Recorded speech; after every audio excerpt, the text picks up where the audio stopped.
और अब बात महाराष्ट्र की कर लेते हैं, क्योंकि सीएम कौन होगा इस पर सबकी नजरें हैं। वहीं बैठकों का दौर लगातार जारी है। बड़ी खबर आपको बता दें कि महाराष्ट्र में भारतीय जनता पार्टी की आज बैठक होने वाली है। महाराष्ट्र में मुंबई में आज बीजेपी विधायक दल की बैठक संभव है। जानकारी मिल रही क्योंकि लगातार बैठकों का दौर जारी है और ये जानकारी मिल रही है कि भारतीय जनता पार्टी के बाद महायुति की, यानी तीनों पार्टियों की, जो महायुति गठबंधन की पार्टियां हैं, उन तीनों की भी मुलाकात हो सकती है। और कोमल हमारे साथ जुड़ चुके हैं। कोमल, ये बैठक कितनी देर में शुरू होगी और क्या उम्मीद जताई जाए? आज जो पेच फंसा हुआ है, इस पर से सस्पेंस खत्म हो सकता है?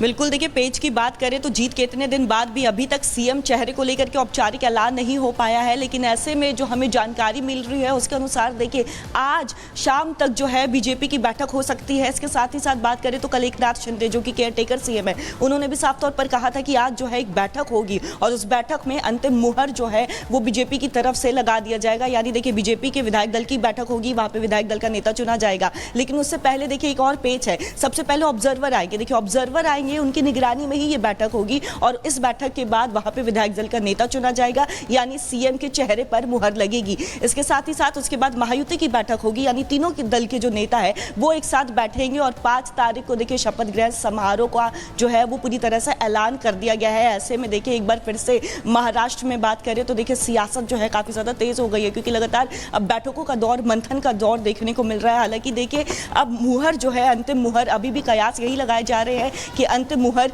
जो है वो बैठक के बाद लगाई जाएगी। लेकिन प्रबल दावेदारी जो है वो देवेंद्र फडणवीस की बताई जा रही है, क्योंकि सबसे ज्यादा सीटें जो है वो बीजेपी लेकर के आई है। वोट की अगर हम वोट टर्नआउट में बात करें, परसेंटेज में बढ़ोतरी की बात करें तो वो बीजेपी की। और जैसे ही नतीजे आए थे कोमल, तभी से सब ये मानकर बैठ गए थे कि अब महाराष्ट्र के अगले मुख्यमंत्री देवेंद्र फडणवीस होंगे और एकनाथ शिंदे ने भी प्रेस कॉन्फ्रेंस करके इस बात का ऐलान कर दिया था कि बीजेपी के मुख्यमंत्री पर उन्हें कोई ऐतराज नहीं है। धन्यवाद आपका जानकारी के लिए। अब एक रिपोर्ट देख लीजिए कि कैसे लगातार बैठकों का दौर जारी है और कैसे इंतजार किया जा रहा है कि आज महाराष्ट्र में सीएम के नाम पर मुहर लग जाए।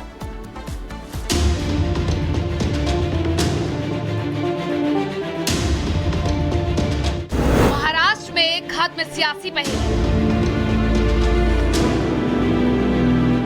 महायुति में बन गई बात।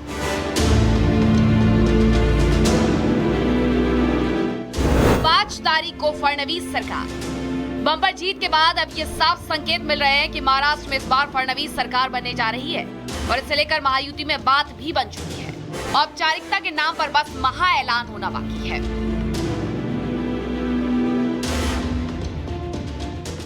पूरी तरह मेरी भूमिका स्पष्ट की हुई है। जो मुख्यमंत्री पद के बारे में तय करेंगे उसको पूरी तरह मैंने मेरा समर्थन दिया है। उसके लिए कोई किंतु परंतु नहीं है। तो तारीख, समय और जगह सब फाइनल होने के साथ सभी तैयारी शुरू हो चुकी है। अब घड़ी फैसले की आ गई है, जिसके बाद सस्पेंस से भी पर्दा उठ जाएगा कि आखिर महायुति का चेहरा कौन होगा और महाराष्ट्र का सीएम कौन होगा। और इसके लिए इंतजार बैठक तक करना होगा, क्योंकि सतारा से लौटकर वापस आए शिंदे भी साफ कह दिया है कि आपसी समन्वय है और महायुति के हक में जो भी सही होगा वो करेंगे। मीटिंग है ना विधानमंडल पक्ष की, उनकी मीटिंग है, उसमें तय हो जाएगा। क्यों चिंता करते हो?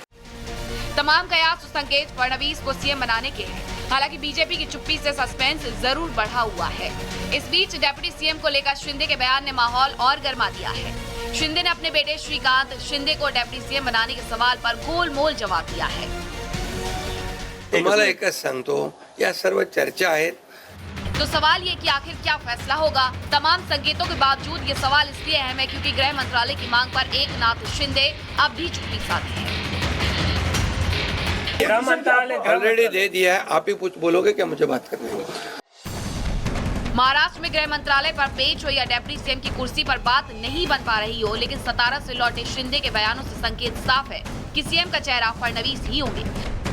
बस ऐलान बाकी है, यानी चुनाव के रिजल्ट आने के 12 दिन बाद महाराष्ट्र को नया सीएम मिलने वाला है। Bureau report, Republic Bharat.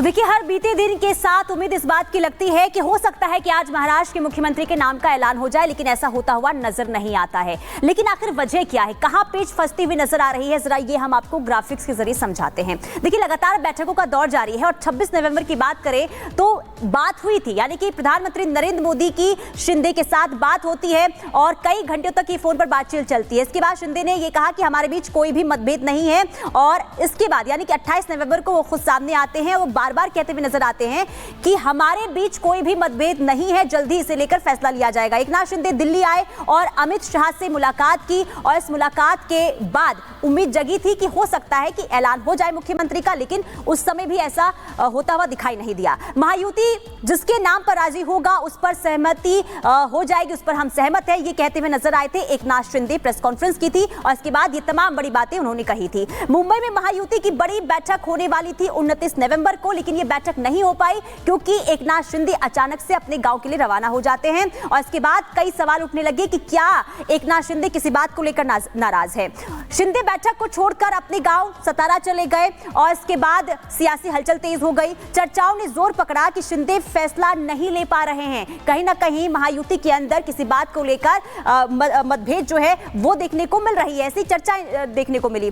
Devendra Fadnavis ने एकनाथ शिंदे से फोन पर बात की 1 दिसंबर को, यानी कि कल, और एकनाथ शिंदे सतारा से ठाणे पहुंचे और प्रेस कॉन्फ्रेंस की। इसके बाद एक बार फिर से एकनाथ शिंदे वही बात कहते हुए नजर आए कि महायुति में सब कुछ ठीक ठाक है, किसी भी तरीके से मतभेद नहीं है। अमित शाह और प्रधानमंत्री नरेंद्र मोदी का जो भी फैसला होगा उस पर सहमति हमारी भी है, ये एकनाथ शिंदे कहते हुए नजर आए। लेकिन सवाल यही कि आखिर क्या वजह है कि महाराष्ट्र में मुख्यमंत्री के नाम को लेकर देरी हो रही है। चलिए, महाराष्ट्र में आपको अपडेट देते रहेंगे, लेकिन फिलहाल बात कर लेते हैं जॉर्जिया की, जहां एक बार फिर सरकार के खिलाफ लोगों का गुस्सा भड़क उठा है। आक्रोश ऐसा है कि हजारों प्रदर्शनकारियों ने संसद भवन की तरफ कूच कर दिया है, जिस दौरान पुलिस और प्रदर्शनकारियों के बीच भीषण झड़प भी हुई है। इस रिपोर्ट में देखिए कि जॉर्जिया में ताजा हालात क्या है।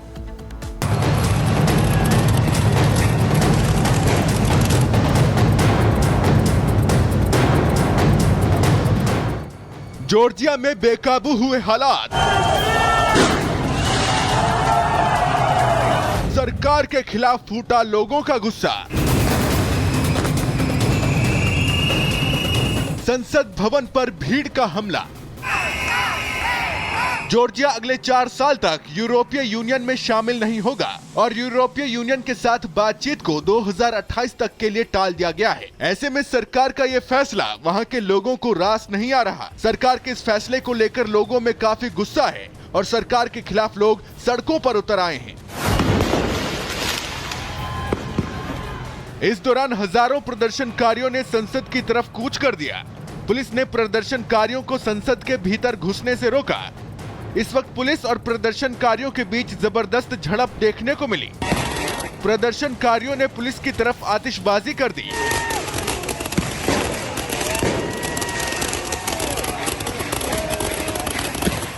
प्रधानमंत्री इराकली ने जॉर्जिया को यूरोपीय यूनियन में शामिल करने के लिए बातचीत की घोषणा की थी, लेकिन अब वो अपने ही फैसले से मुकर गए हैं। तभी से जॉर्जिया के हालात बिगड़ते चले गए। लोगों ने सरकार के खिलाफ मोर्चा खोल दिया है और धीरे धीरे इस प्रदर्शन ने हिंसा का रूप ले लिया। कुछ प्रदर्शनकारी संसद के दरवाजे तक पहुंच गए और संसद के अंदर घुसने के लिए गेट को तोड़ने की कोशिश करने लगे। जब हालात ज्यादा बिगड़े तो पुलिस ने भीड़ को खदेड़ने के लिए वाटर कैनन का इस्तेमाल किया। जब इससे भी बात नहीं बनी तो मिर्च स्प्रे के साथ ही आंसू गैस के गोले छोड़े गए।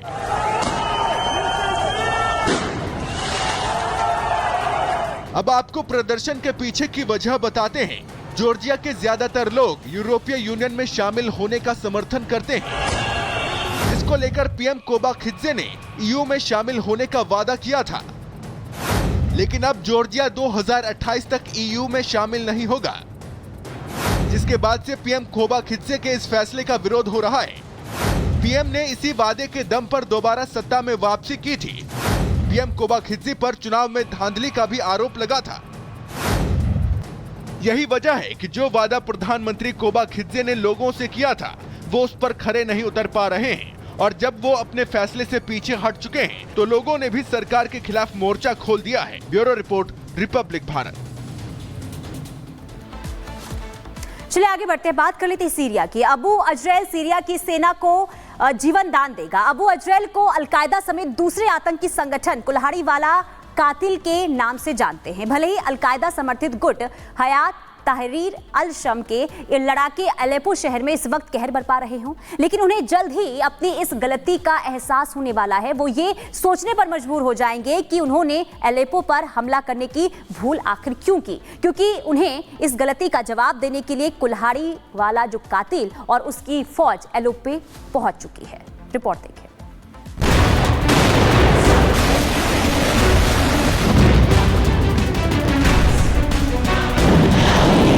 विद्रोही गुटों के बीच खौफ की लहर, अलकायदा की बढ़ने वाली है मुसीबत। विद्रोही गुटों पर अलेपो में टूटेगी आफत। अबू अजरैल उर्फ कुल्हाड़ी वाला कातिल, उम्र 50 साल, पद इमाम अली ब्रिगेड का कमांडर, सीने पर बुलेट प्रूफ जैकेट, एक हाथ में असॉल्ट राइफल और दूसरे हाथ में कुल्हाड़ी और निशाने पर दहशतगर्द और आतंकी। कुछ इसी अंदाज में इराक में आईएस के आतंकियों से लोहा लेते देखा जा चुका है अबू अजरैल। अबू अजरैल वो नाम है जो उसे उसके चाहने वालों ने दिया है। अलकायदा समेत कई आतंकी संगठन उसे कुल्हाड़ी वाला कातिल के नाम से जानते हैं। बड़े अलकायदा समर्थित गुट हयात तहरीर अल शाम के लड़ाके अलेपो में इस वक्त कहर ढा रहे हों, लेकिन उन्हें जल्द ही अपनी इस गलती का एहसास होने वाला है। वो ये सोचने पर मजबूर हो जाएंगे कि उन्होंने अलेपो पर हमला करने की भूल क्यों की, क्योंकि उन्हें इस गलती का जवाब देने के लिए कुल्हाड़ी वाला कातिल और उसकी फौज अलेपो पहुंच चुकी है। अबू अजरैल कितना खतरनाक है ये आईएस आतंकी बखूबी जानते हैं, जिन्होंने कभी इराक में दहशत मचा रखी थी। अबू अजरैल और उसकी ब्रिगेड को उस वक्त आईएस आतंकी मौत के दूसरे नाम से जानते थे। अबू अजरैल ने अकेले ही 1500 आतंकियों को मौत की नींद सुलाया था। अजरैल की जिंदगी का एक ही मकसद था, आईएस का खात्मा, और वो भी। लेकिन अब अजरैल के जिम्मे एक नया काम आ चुका है, और वो है सीरिया में अलकायदा समर्थित विद्रोही गुटों का सफाया। और उस काम को अंजाम देने तक पहुंचने के लिए अजरैल सीरिया पहुंच चुका है। Bureau report, Republic Bharat. बढ़ते हैं आगे और अब बात करेंगे वाराणसी की, क्योंकि वाराणसी के काल भैरव मंदिर में एक मॉडल ने केक काटा, जिसके बाद विवाद बढ़ गया। अब इसके बाद से मंदिर प्रबंधन ने यह फैसला लिया है कि काल भैरव मंदिर के परिसर में किसी तरह की कोई फोटोग्राफी नहीं हो सकती है। इस रिपोर्ट में देखिए कि आखिर हुआ क्या है और क्या बड़े फैसले लिए गए हैं मंदिर प्रबंधन की ओर से। सोशल मीडिया पर फेम पाने की चाह में लोग आस्था के साथ खिलवाड़ करने से भी गुरेज नहीं कर रहे। ऐसा ही एक मामला महादेव की नगरी वाराणसी से सामने आया, जहां एक मॉडल के बाबा काल भैरव मंदिर में केक काटने का वीडियो सोशल मीडिया पर वायरल हो रहा है। वीडियो में देखा जा सकता है कि पहले महिला बाबा काल भैरव के दर्शन कर आशीर्वाद लेती है और फिर गर्भगृह के अंदर ही केक काटकर अपने जन्मदिन का जश्न मनाती है। वीडियो के वायरल होते ही जनता भड़क गई। लोगों ने इसे मंदिर की मर्यादा भंग करने वाला कृत्य बताया। वहीं दूसरी तरफ वीडियो में दिख रहे मंदिर के महंत का कहना है कि उनको धोखे में रखकर ये काम किया गया। हालांकि अब इस पर एक्शन लेते हुए गर्भगृह में फोटो खींचने और रील बनाने पर रोक लगा दी गई है। मंदिर प्रबंधन और काशी विद्वत परिषद ने इसे परंपराओं की रक्षा के लिए जरूरी कदम बताया है। खबर ये भी है कि अब गर्भगृह के अंदर ही केक काटने वाली मॉडल को लीगल नोटिस भेजने की तैयारी हो रही है। Bureau report, Republic.